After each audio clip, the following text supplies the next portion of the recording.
Orang yang bersolawat dapat rahmat dari Allah. Orang yang bersolawat kelak tempatnya paling dekat dengan Rasulullah nanti di hari kiamat. Orang yang banyak bersolawat akan mendapatkan syafaat daripada Rasulullah Sallallahu Alaihi Wasallam. Orang yang memperbanyak solawat, hajat-hajatnya dikabulkan. Kalau kesusahan, diberikan jalan keluar sama Allah. Berkatnya solawat.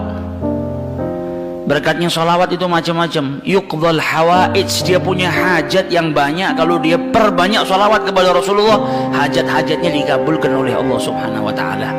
Sehingga dalam hadisnya banyak Nabi mengucap aktsiru, perbanyaklah solawat. Yang paling dekat dengan kau kelak di hari kiamat adalah yang paling banyak bersolawat saat di dunia. Para ulama menjelaskan al-iktsar, memperbanyak solawat itu paling sedikit dari kategori perbanyaklah solawat. Minimal kau baca 300 kali solawat dalam sehari semalam, jangan kurang, supaya bisa masuk dalam kategori orang yang memperbanyak solawat kepada Rasulullah Sallallahu Alaihi Wasallam. Apalagi di zaman-zaman seperti ini kita sudah harus lebih banyak bersolawat, dan solawat itu zikir. Al-Imam Abdullah bin Abil Haddad mengatakan Allah itu tahu manusia itu gampang bosenan, makanya Allah Subhanahu Wa Taala memberikan ketaatan itu macam-macam bentuknya. Zikir pun macam-macam, ada astaghfirullah, ada kalimat tauhid la ilaha illallah, ada tasbih, ada tahmid, ada solawat. Karena manusia itu punya tabiah bosen, malal. Kalau zikir itu cuma satu, ditakutkan dia nanti sumpek, bosen. Kalau bosen akhirnya dia nggak memperbanyak. Tapi ketika ada banyak macam ketaatan, engkau bisa taat dengan sholat, engkau bisa taat dengan berzikir, engkau bisa taat dengan Allah Subhanahu Wa Taala dengan bersedekah. Macam-macam taat, macam-macam zikir ini menjadikan supaya kita tidak putus untuk ingat kepada Allah Subhanahu Wa Taala. Jangan sampai bosan. Pada dasarnya manusia itu cepat bosan, tapi bukan berarti terus saya bosan dengan istighfar, saya tak ganti ini. Jangan gantinya kita karena bosan, tapi diselang-seling supaya kebosanan tadi tidak timbul. Nah, salah satu yang harus kita perbanyak nanti di bulan Rabiul Awal, bahkan di hari-hari lainnya kalau bisa, yaitu sholawat kepada Rasulullah Sallallahu Alaihi Wasallam. Khususnya di zaman fitnah seperti ini, kita butuh banyak sholawat supaya dapat rahmat dari Allah Subhanahu Wa Taala, supaya kita diberi keselamatan oleh Allah Subhanahu Wa Taala, dan manfaatnya sholawat banyak sekali. Sehingga diceritakan dulu ada satu orang punya utang 500 dinar. Dia punya utang banyak sama orang, kemudian datang waktunya semua pada nagih, maka dia kebingungan, nggak punya uang. Akhirnya dia pergi ke salah seorang saudagar, dia pinjam uang 500 dinar. Diberikan sama saudagar tadi. Sebelum diberikan ditanya, kapan mau kau kembalikan uang ini? Maka dia berkata, insya Allah di tanggal sekian saya kembalikan. Uang itu diambil, dia bayarkan hutangnya satu persatu. Selesai dibayarkan tidak tersisa uangnya, nggak ada sisa modal untuk dia putarkan supaya bisa bayar utangnya yang 500 dinar ini. Karena apa? Memang dia pinjam sesuai dengan kadar hutangnya. Sampai ketika datang waktu jatuh tempo, yang punya uang datang ke rumahnya nagih, mana uang 500 dinar yang kau pinjam? Kau janji hari ini akan melunasinya. Maka dia bilang, demi Allah sepeser pun saya nggak punya, saya belum mendapatkan apa-apa untuk saya bayarkan kepada dirimu. Maka yang punya uang nggak mau tahu. Engkau janji tanggal sekian mau kau bayar, sekarang sudah jatuh temponya, maka bayar hutangmu sesuai dengan ucapanmu. Dia bilang, saya nggak punya. Kalau begitu ayo pergi ke Qadhi, pergi ke hakim. Nggak benar ini perbuatanmu. Maka yang ngutang tadi dibawa sama yang punya uang ke hakim. Diceritakan perkaranya, ditanya sama hakim, kenapa tidak kau bayar hutangmu? Bukankah engkau berjanji hari ini akan melunasinya? Dia bilang, iya saya berjanji, tapi saya nggak punya uang. Saya bukan pengkhianat, bukan orang yang mau berdusta. Kalau berdusta saya akan bilang saya nggak punya uang. Nggak ada perjanjian di sini, nggak ada bukti. Tapi saya ngaku kalau saya punya hutang dan hari ini saya nggak punya uang untuk saya bayarkan. Maka Qadhi berkata, apa? Kalau begitu kau melanggar janjimu, maka engkau harus dihukum, engkau harus dipenjara. Maka yang hutang tadi bilang apa? Kalau begitu ya sudah, kalau memang hukumannya saya harus dipenjara karena saya nggak bayar hutang, ya sudah saya terima. tapi tolong berikan saya waktu 1 hari.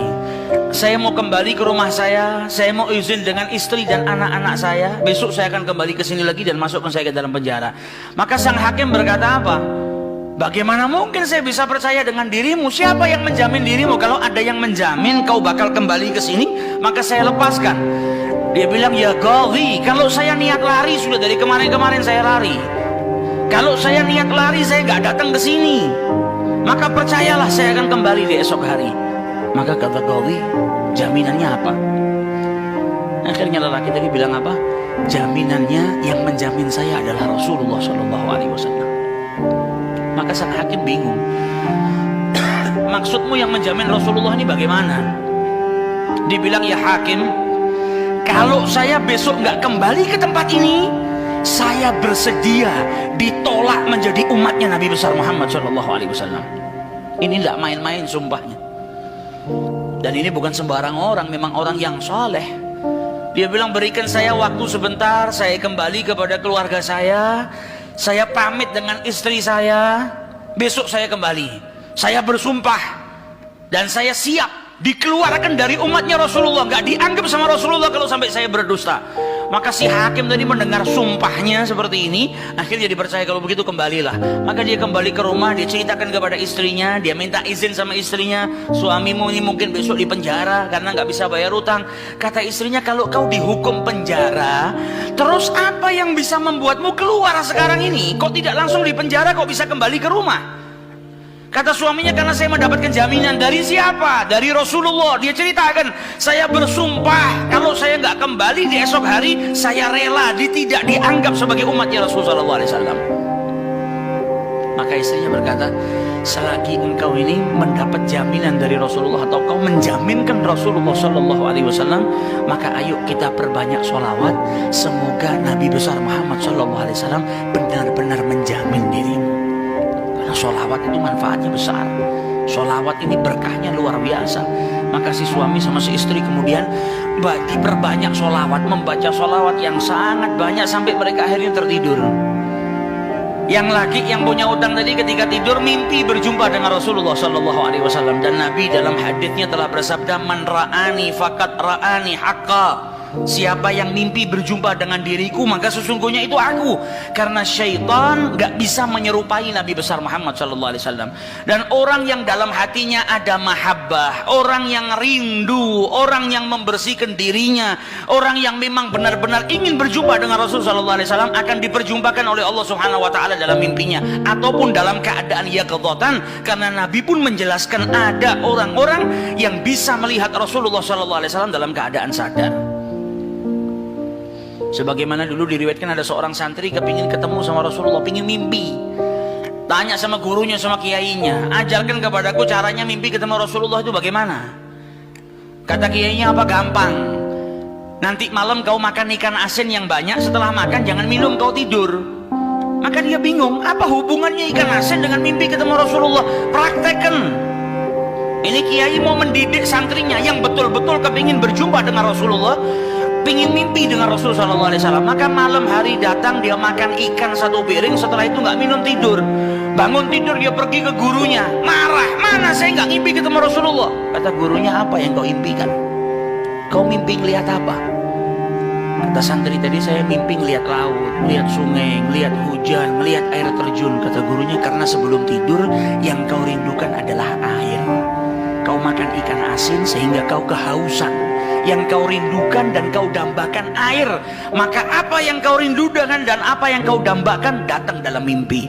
Coba setiap kali kau tidur kau rindu dengan Rasulullah. Coba setiap kali kau tidur kau ingin sekali dan minta sama Allah Subhanahu Wa Taala agar diperjumpakan dengan Rasulullah SAW. Maka kau akan diperjumpakan dengan Nabi besar Muhammad SAW.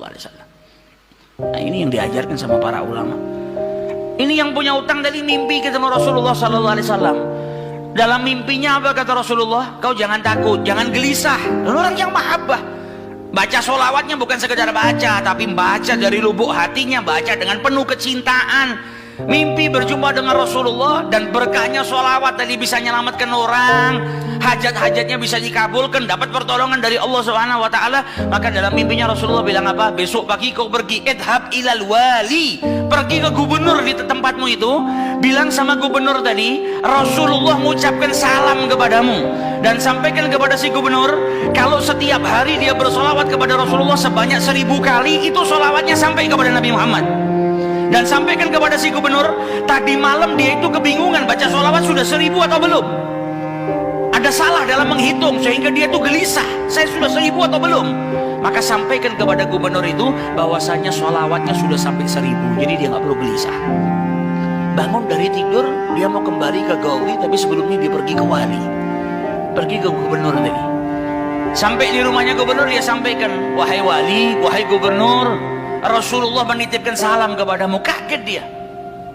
Orang yang selama ini dia solawati, gubernur ini gubernur yang cinta kepada Rasul Sallallahu Alaihi Wasallam, tiba-tiba ada orang yang datang bawakan salam dari Rasul Sallallahu Alaihi Wasallam.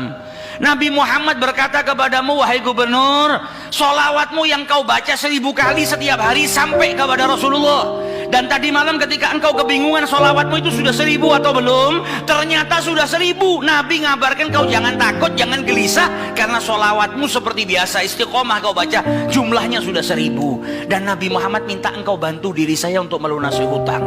Maka saking gembiranya dapat salam dari Rasulullah, dapat kabar kalau solawatnya yang selama ini dia baca sampai kepada Rasul Sallallahu Alaihi Wasallam. Ditanya utangmu berapa? 500 dinar. Diambilkan 500 dinar dari Baitul Mal. Setelah itu diambilkan lagi 2500 dinar dari uang pribadinya. Ini hadiah buat dirimu karena kau datang bawa kabar gembira kepadaku, yaitu Rasulullah Sallallahu Alaihi Wasallam mengucapkan salam kepadaku. Mahabbah.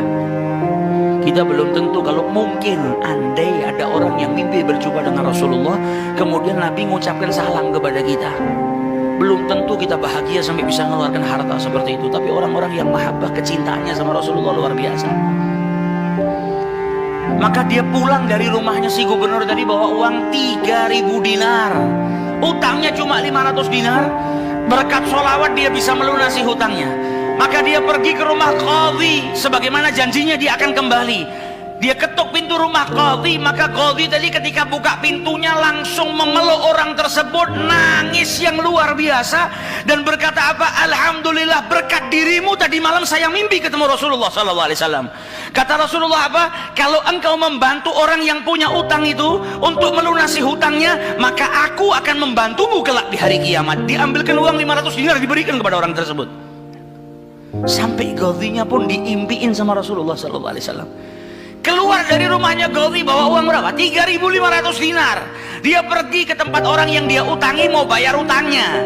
Ketika sampai di rumah orang tersebut, orang yang dia utangi tadi sudah berada di depan rumah nunggu kedatangannya. Ketika ini yang punya utang datang, langsung dipeluk, dicium, sambil menangis mengucapkan terima kasih, berkat dirimu tadi malam saya mimpi ketemu Rasulullah. Kata Rasulullah, kalau kau bebaskan utangnya fulan, kelak kau akan aku bantu, aku berikan syafaat kepadamu di hari kiamat. Utangmu jangan dibayar, dan ini ada hadiah untukmu 500 dinar. Berangkat dari rumah punya utang 500 dinar. Berkat mimpi berjumpa dengan Rasulullah, utangnya terlunaskan dan ada tambahan 4000 dinar. Berkat apa? Berkat sholawat yang dibaca kepada Rasulullah Sallallahu Alaihi Wasallam. Jadi kita kalau baca sholawat ini bukan hanya berkahnya nanti di akhirat, bukan hanya nanti kita dapat syafaatnya Nabi, bukan hanya nanti kita dapat tempat yang dekat dengan Rasul Sallallahu Alaihi Wasallam. Bahkan di dunia kalau kita ada situasi yang tidak menyenangkan, ada masalah, ada apapun, semuanya bisa hilang berkah daripada sholawatnya yang kita baca kepada Rasulullah Sallallahu Alaihi Wasallam. Karena satu sholawat dibalas dengan 10 rahmat. Satu rahmatnya Allah, kita punya masalah sebesar apapun bisa hilang kalau kita mendapatkan satu rahmat dari Allah Subhanahu Wa Taala.